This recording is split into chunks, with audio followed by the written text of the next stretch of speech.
Good morning students. Hindi की कक्षा में आप सभी का स्वागत है। आज हम पढ़ेंगे पाठ 21 कहानी ईमानदारी की जीत।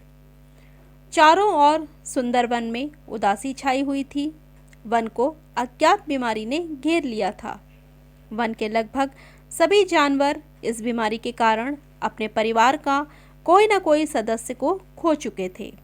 बीमारी से मुकाबला करने के लिए सुंदरबन के राजा शेर सिंह ने एक बैठक बुलाई,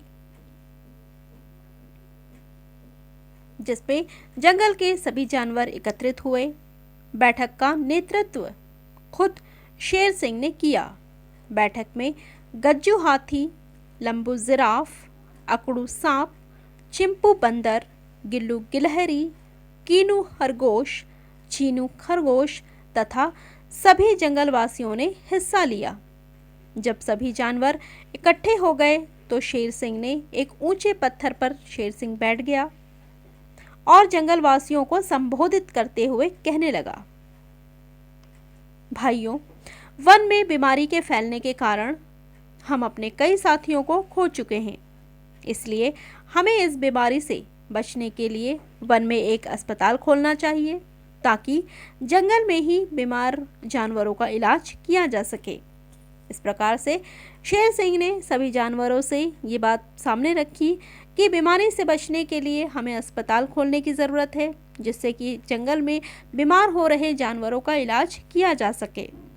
इस पर जंगलवासियों ने ऐतराज़ जताते हुए पूछा कि अस्पताल के लिए पैसा कहाँ से आएगा और अस्पताल में काम करने के लिए डॉक्टरों की भी ज़रूरत तो पड़ेगी।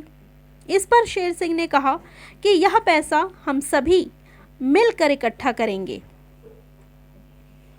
यह सुनकर के कीनू खरगोश खड़ा हो गया और बोला, महाराज, मेरे दो मित्र चंपक वन के अस्पताल में डॉक्टर हैं और मैं उन्हें अस्पताल में ले आऊँगा।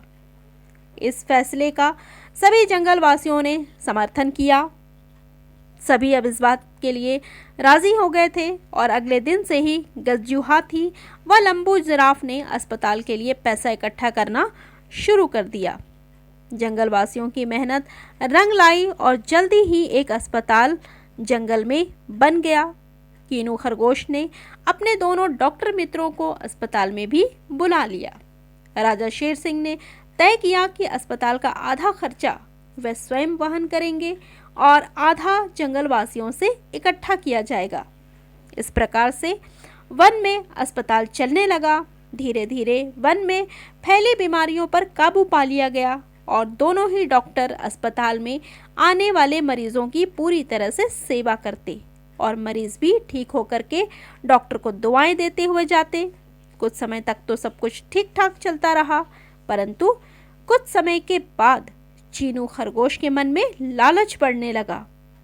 उसने कीनू खरगोश को अपने पास बुलाया और कहने लगा कि यदि वे दोनों मिलकर के अस्पताल की दवाइयों को दूसरे वन में बेचें तथा रात में जाकर के दूसरे वनों के मरीजों को देखें तो उनकी अच्छी कमाई हो सकती है और इस बात का किसी को पता भी नहीं चलेगा। कीनू खरगोश पूरी तरह से ईमानदार था, इसलिए उसने चीनू खरगोश का प्रस्ताव स्वीकार नहीं किया। उसे पसंद नहीं आया और उसने चीनू खरगोश को भी ऐसा करने से मना किया कि ऐसा ना करें, ऐसा सुझाव दिया। लेकिन चीनू खरगोश कब मानने वाला था? उसके ऊपर तो लालच का भूत सवार था। उसने चीनू खरगोश के सामने तो ईमानदारी से काम करने का नाटक किया, परंतु चोरी छिपे बेईमानी पर वो उतर आया था। वह जंगलवासियों की मेहनत से खरीदी गई दवाइयों को दूसरे जंगल में ले जाकर के बेचने लगा और शाम को वहाँ के मरीजों का इलाज भी करने लगा और इस तरह से इलाज करके कमाई करने लगा। धीरे धीरे उसका लालच बढ़ता गया और वह अपने वन के मरीजों को अस्पताल के कम और दूसरे वन के मरीजों को ज़्यादा देखने लगा। इसके विपरीत डॉक्टर कीनू खरगोश अधिक ईमानदारी से काम करता था। मरीज भी चीनू की अपेक्षा डॉक्टर कीनू के पास जाना ज़्यादा पसंद करने लगे और एक दिन सभी जानवर मिलकर के राजा शेर सिंह के पास चीनू खरगोश की शिकायत को लेकर के पहुंच गए। उन्होंने चीनू खरगोश की कारगुजारियों से राजा को अवगत कराया, यानी कि चीनू खरगोश जो कुछ भी कर रहा था उसकी जानकारी उन्होंने राजा को दी और उसे दंड देने की मांग करने लगे। शेर सिंह ने उनकी बात को ध्यान से सुनी और कहा कि सच्चाई अपनी आंखों से देखे बिना वो कोई निर्णय नहीं लेंगे, इसलिए वे पहले चीनू डॉक्टर की जांच करेंगे, फिर अपना निर्णय देंगे। जांच का काम चालाक लोमड़ी को सौंपा गया, क्योंकि चीनू खरगोश लोमड़ी को नहीं जानता था। लोमड़ी अगले दिन ही चीनू खरगोश के ऊपर नज़र रखने लगी और कुछ दिन उस पर नज़र रखने के बाद लोमड़ी ने उसे रंगे हाथों पकड़ने की योजना बनाई। उसने इस योजना की सूचना शेर सिंह को भी दी, ताकि वे समय पर पहुंचकर सच्चाई को अपनी आंखों से देख सके। लोमड़ी डॉक्टर चीनू खरगोश के कमरे में गई और कहा वह पास के जंगल से आई है और वहां के राजा काफ़ी बीमार हैं।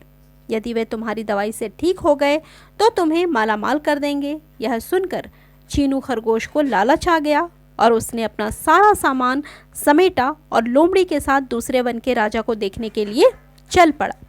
शेर सिंह, जो पास ही छिप करके सारी बातें सुन रहा था, दौड़ करके दूसरे जंगल में घुस गया और निर्धारित स्थान पर जाकर के लेट गया।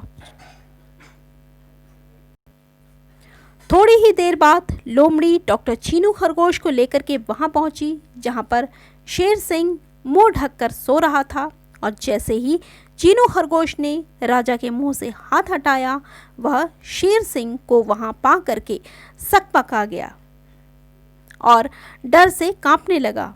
उसके हाथ से सारा सामान छूट गया, क्योंकि उसकी बेईमानी का सारा भेद खुल चुका था। तब तक सभी जानवर वहां आ गए थे। चीनू खरगोश हाथ जोड़कर अपने कारगुजारियों की माफ़ी मांगने लगा, यानी कि उसने अपनी कारस्तानी के लिए माफ़ी मांगी।